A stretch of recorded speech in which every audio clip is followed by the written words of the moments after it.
Hey everybody, today we're going to draw a natural, wild-looking daisy. So the first thing we're going to do is draw an outline for our petals and the flower. Don't get caught up in drawing a perfect oval. This is just a guide and an outline here. And I'm using a 2B pencil here, but for this outline you might want to draw this with a 4H pencil because this is going to get erased in the end, but I want to make sure I can have it visible on camera.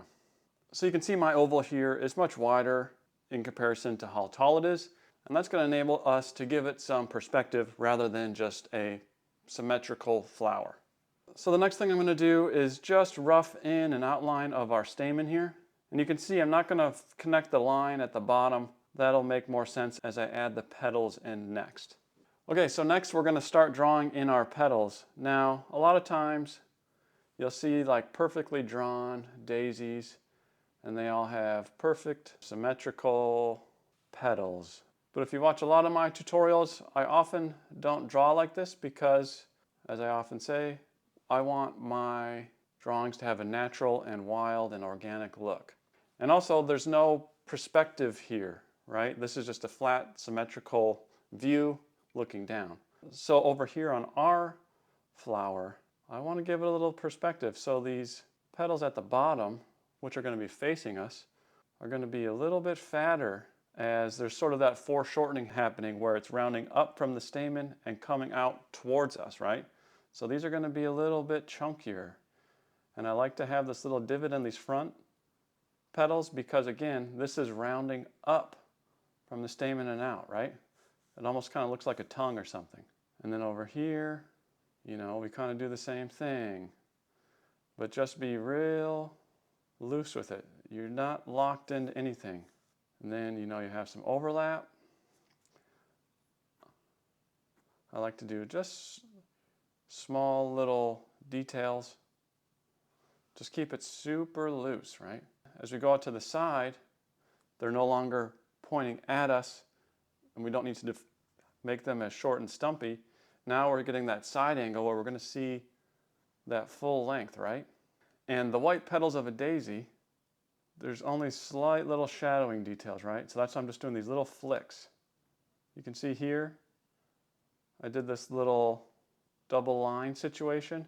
That is the bottom of the petal kind of folding over. You'll see that all the time on wildflowers where little pieces of it are curled up. These petals, you can kind of do whatever you want. That's why it's good to just stay super loose. Do a Google image search of daisies and you'll see all sorts of different looks to the petals. Here's a photo I took of one. You can see the ends of all the flower petals here look really different compared to what you might normally see. See, I rotated my paper there. Move your paper, whatever is easiest for you to draw, right? Just keep it super loose. You can see also on these little shadows, I do those little flicks because you're not going to get a lot of detail on these petals because, again, they're white and there's not a lot of shadow on there.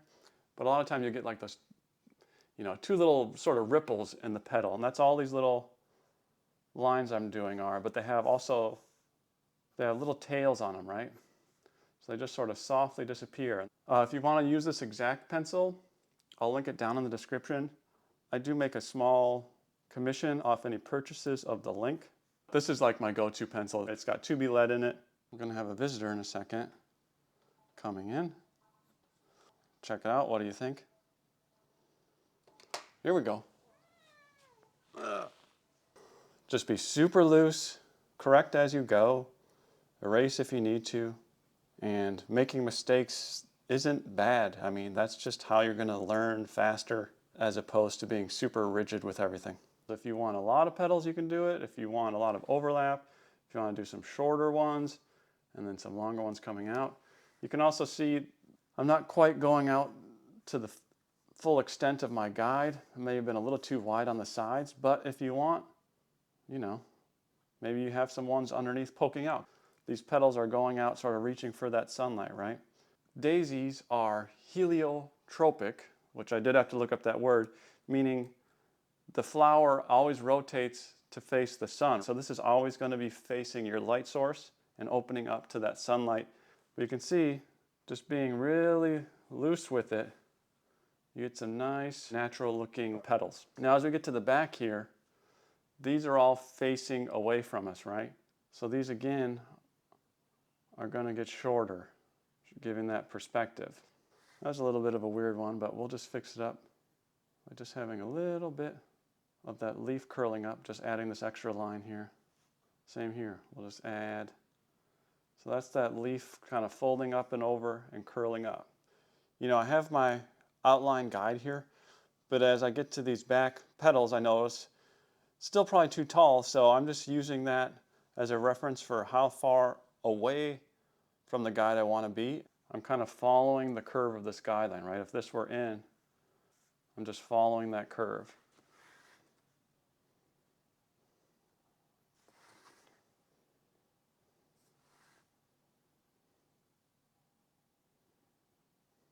Okay, so that's pretty good. I'm going to go back over and just to add some contrast, darken up my petals to make those really stand out. Just because as we start to add some detail here, I don't want them to get lost. But you're just keeping it really natural and free, you know, and if you mess up, or if you feel like you mess up, you're going to learn something, right? And that's the key here. Let's just add, for fun, a few more layers down here. You know, however wild you want your daisy to be.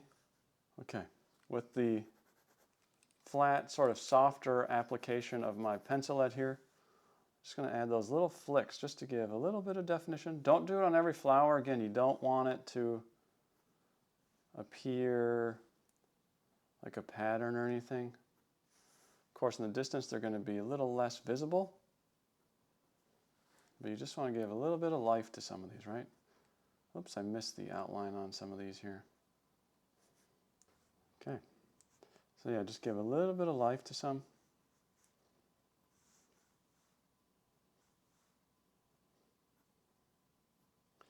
I try not to have more than sort of 2 of those little lines on each petal. If you look at a lot of images, that's kind of how they are shaped. You have your petal, and then normally there's like 2 little flicks like that. Some of these underneath petals, you might want to add just a slight titch of shadow. Maybe those are a little bit darker. Again, don't start filling them in too much, but this is going to start to give things a little bit of dimension. But these are white petals, so it's not going to be too much. And notice I'm kind of just staying on the sides of where the petals are overlapping. You know, I'm not filling in the end here. It's just sort of staying in those little sort of nooks. And I'm being super light with my pressure here. So that's looking pretty good for the top of our flower. Now let's focus in on the stamen here. So keeping our perspective in order, this is about how I want to round it out, right? Something like that. So all I'm going to do is just make little circles, again being pretty loose, and as I get to the edges here, my circles are going to get skinnier and smaller and smaller and smaller and smaller and smaller as they go around the back. So we go in this direction, same thing, and they just get smaller and smaller as they go around the back. You know, I think a lot of people who are just getting into drawing are focused in on having every line sort of make sense in their head, but the direction and scale of these little circles getting smaller and smaller, I can't really see what they look like, but the shape of my lines and the scale of my lines are showing really the important part here. They're just kind of scribbles, right? Up here I'm just doing little sort of dots and lines poking up just to show that there is some detail back there, but really it's almost more scribbles than anything. And as I get up to the top of what would be the stamen here, I'm getting a little lighter, and again around the sides just getting a little smaller as I rotate around. Up here where the sun is hitting directly, being light, just making little circles and shapes, just because there are some little shadowy bits of information in there. So I'm just giving a hint of that information with just some light little taps, right? So you can see the round shape of our stamen takes shape as the scale of our circles get smaller as they wrap around the back. And you can also see those smaller circles cause more shading with darker values as they wrap around.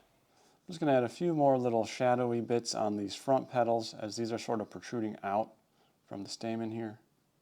And these are our widest petals, so I can kind of add the most detail on those.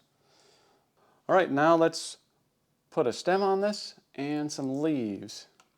Okay, so before we put the stem and a few leaves on there, let's erase our guide outline here. And again, this is a good reason why you should use a 4H pencil on the guide. Just easier to erase a lighter value. Another super handy thing is one of these electric erasers. If you're interested in one of those, I'll put it down in the description as well. Let's get into our stem. So we're going to come right straight down from the stamen. We're going to put a little taper coming out, right? A little bit of a taper, and then we'll just loosely, for now, shoot this down. So I'm going to put a grouping of 3 leaves here, but first I'm just going to map them in as light as I can with my 2B. Again, normally if you're going to sketch it in first, do it with a 4H pencil, but I want to make sure you all can see it. So we're just going to do a little loop down like that, and then we're going to loop it back up, and then it'll connect with our stem somewhere down there. Okay, and so then the other part of our leaf here, we're going to just have come out somewhere in this area and loop down like that, right? And then there's going to be a little underside of our leaf that's going to connect down. So it's going to be something like that. I'm going to loop this part up just a little bit. Just round it out just a little bit, okay? And we're going to add on some serrated little edges on these leaves in a second.